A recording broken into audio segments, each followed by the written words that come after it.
What changes does your organization need to make to incorporate new learning techniques? Find out in the final part of Global Knowledge's New Paths to Learning at Work.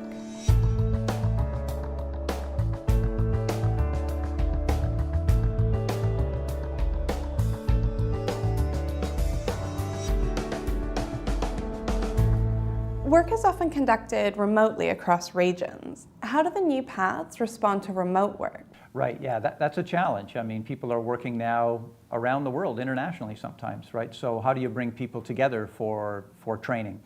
We've all been involved in sort of an instructor-led WebEx or live meeting type of session where there's an instructor presenting information via slides and sometimes with a video headshot of them while they're doing it.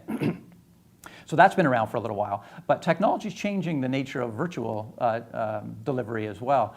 For example, we work with a telecommunications company that has an environment called Collaboration House, and they use it for virtual delivery of training, and it's very much like a Second Life type of environment, if you're familiar with that, where people are represented in the environment by avatars, which they can control and manipulate in the environment, which is very interesting. So that's an interesting way to motivate and engage employees in a sort of a virtual type environment from wherever they are.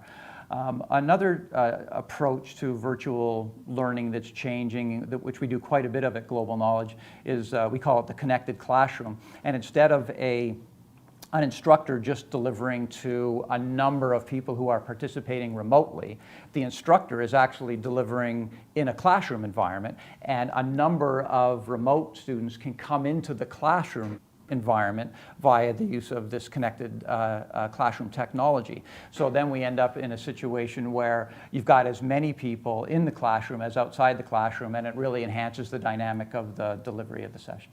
So it seems as if much of the focus is getting the right information in the hands of employees at the right time. Well, that's true. Yeah, that's very true. In fact, one of the new paths to learning is what we call performance support, or sometimes electronic performance support. And it's just that. It is getting information, the right information, to the right people at the moment of need, at exactly the right time. And if you do that well, it can sometimes reduce the need for learning, or reduce the need for training, or the amount of training that needs to take place, and sometimes it can even eliminate it altogether.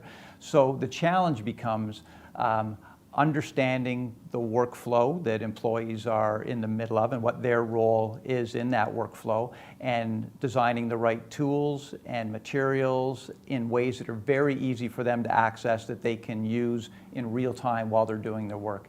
And when you do that right, it can improve performance more dramatically than a classroom training program can.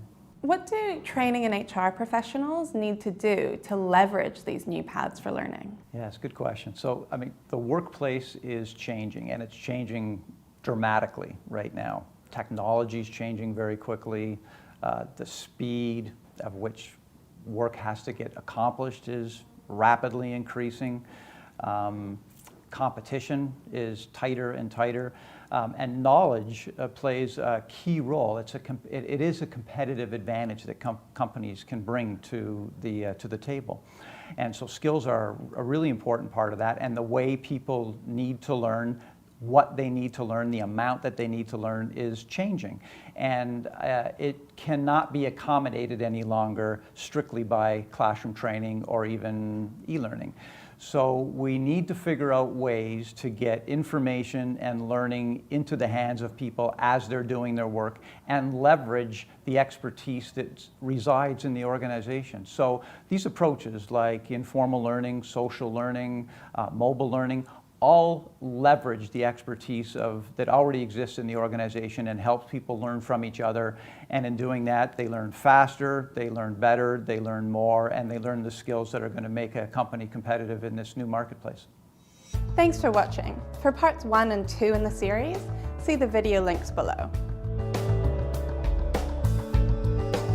Want to learn how to bring these new paths for learning into your organization? Register for the free webinar with Tom Graham. Details below this video.